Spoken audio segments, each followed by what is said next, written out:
Have you ever wondered why being the nice one so often leaves you exhausted, overlooked, or quietly hurt in ways you can't explain? Why the people you give the most to are often the ones who give you the least? Why your kindness opens doors for others, yet somehow keeps closing the doors inside yourself. There is a hidden cost to being too nice, and most people don't realize they're paying it until they've already given away pieces of themselves they can never get back. People tell you, just be nice. Good things happen to good people. If you give enough, you'll eventually receive.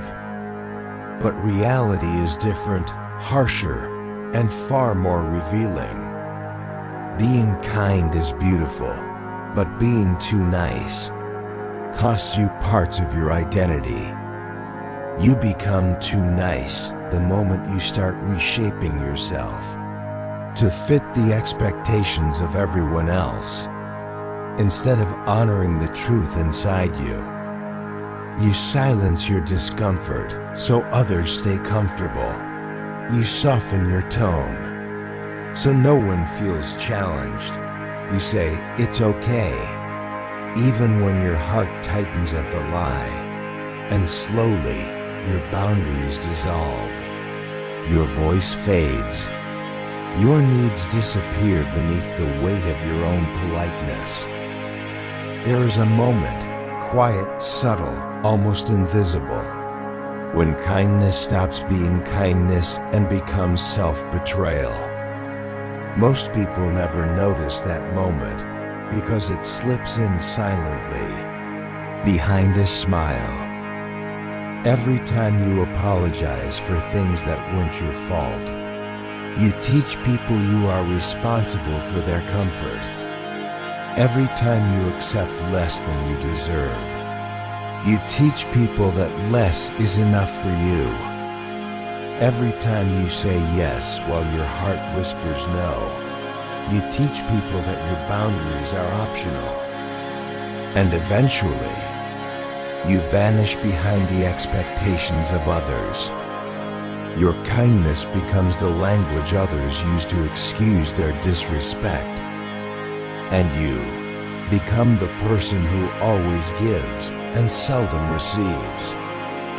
People who are too nice absorb the emotions of the entire room, the anger of those who can't control themselves, the insecurity of those who don't believe in themselves, the disappointment of those who rely on you too much.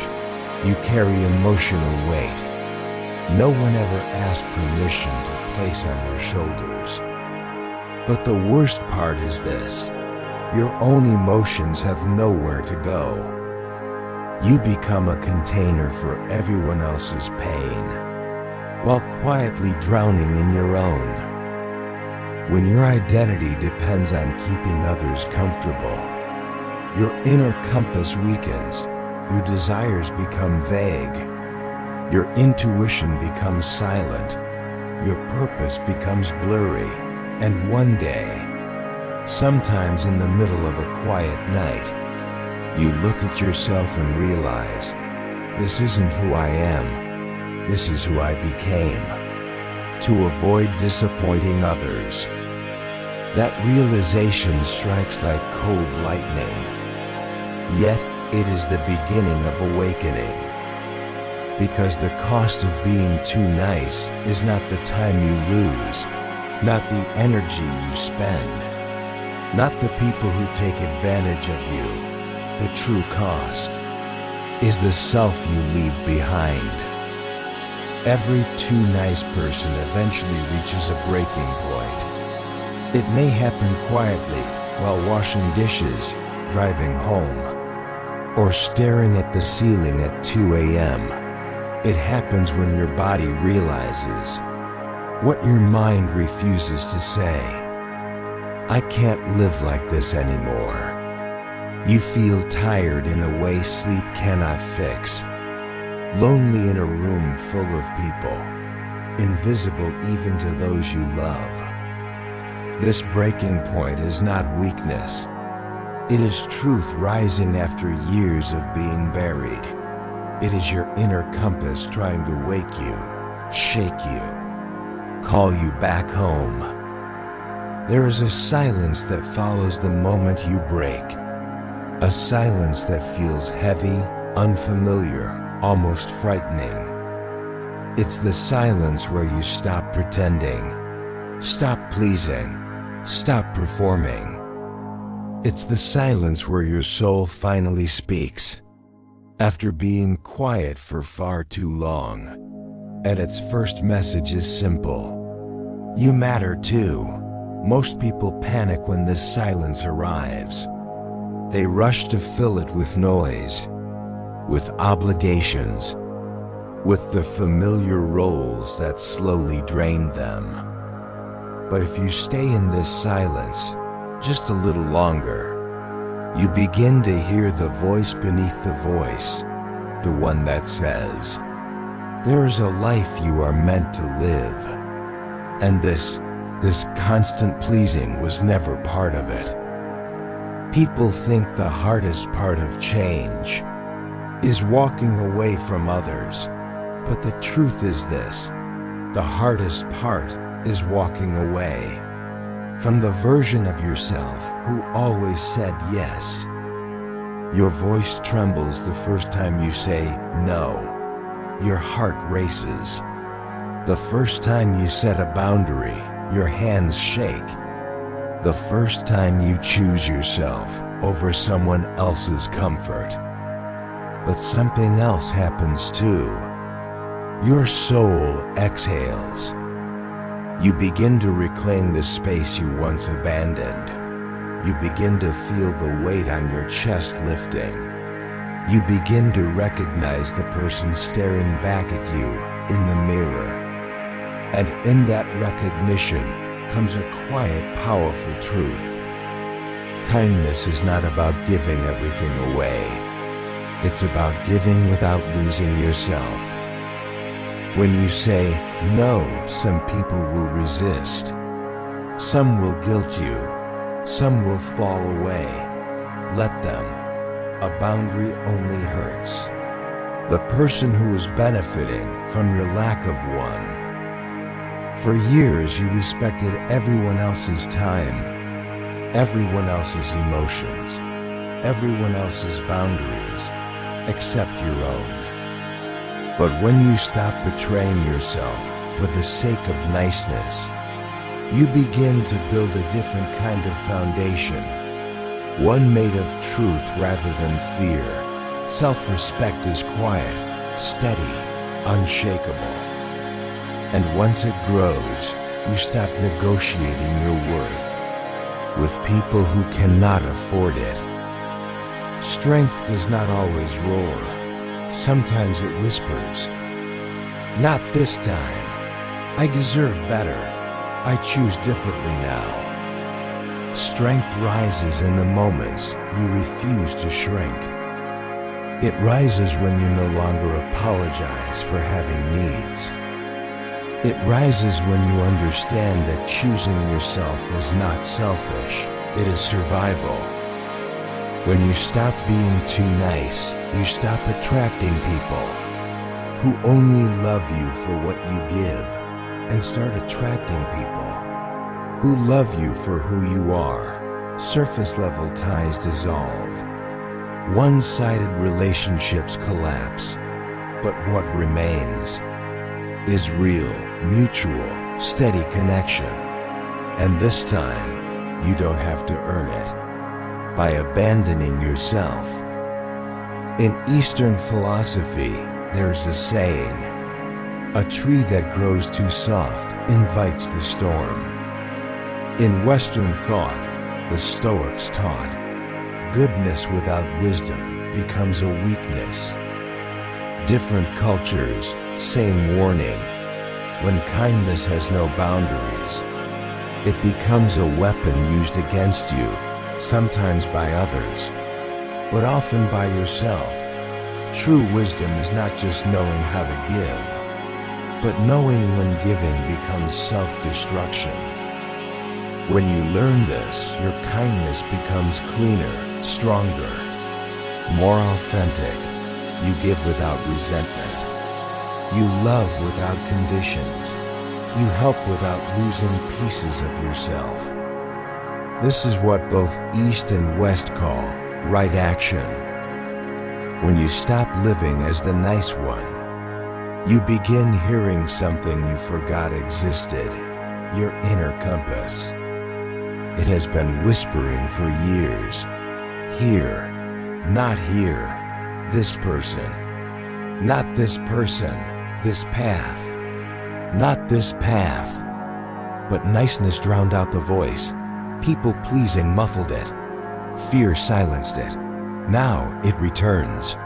Steady, ancient, unmistakable. You begin moving through life not by habit, not by guilt, not by obligation, but by alignment. Alignment with your truth. Alignment with your worth. Alignment with the life that was meant for you but required a stronger version of you. There comes a moment in every journey when you finally meet the version of yourself you abandoned long ago. The one who had boundaries, the one who had dreams, the one who had a voice, the one who never needed to prove their worth by sacrificing themselves for others. This moment is not loud. It is not dramatic. It feels like recognition, like remembering something sacred you forgot, almost like coming home. You look at yourself and think, there you are. I've been looking for you. And this time, you do not let yourself disappear again. Choosing yourself is not selfish. It is the foundation of every healthy life, every healthy relationship, every healthy dream. When you choose yourself, you begin attracting people who respect your time, your energy, your truth. Because they see you respecting it first, you begin noticing opportunities you once overlooked because you were too busy shaping your life around others. You begin building a future based on who you are becoming, not the version of yourself people preferred you to be. And slowly, quietly, beautifully, life begins shifting in your favor, not because the world changes, but because you change the way you walk through it. The moment you stop being too nice, the world responds. People who once took advantage of you become uncomfortable because they no longer recognize the version of you they could manipulate. People who truly value you draw closer because your strength gives them permission to honor their own. Opportunities appear because clarity attracts direction. Respect appears because boundaries attract recognition. Peace appears because alignment attracts purpose. Your outer world shifts the moment your inner world aligns. And this alignment, this quiet, powerful calibration, is what the ancients both East and West called the return to the self. After you stop being too nice, your kindness becomes something new, something cleaner, stronger, and far more meaningful. You give, but not to be loved. You help, but not to be needed. You care, but not at the cost of your soul. You say yes when your heart aligns, and you say no without guilt when it doesn't. Your presence becomes intentional. Your words become honest. Your love becomes real. ... This is what kindness looks like when it is guided by wisdom instead of fear. Somewhere deep within you is a compass that was buried. Under years of pleasing, years of apologizing, years of shrinking yourself to make others comfortable. But now, you hear it again. It points not toward perfection, not toward approval, not toward the people you tried so hard to keep. It points toward truth, toward alignment, toward the life that requires your full presence.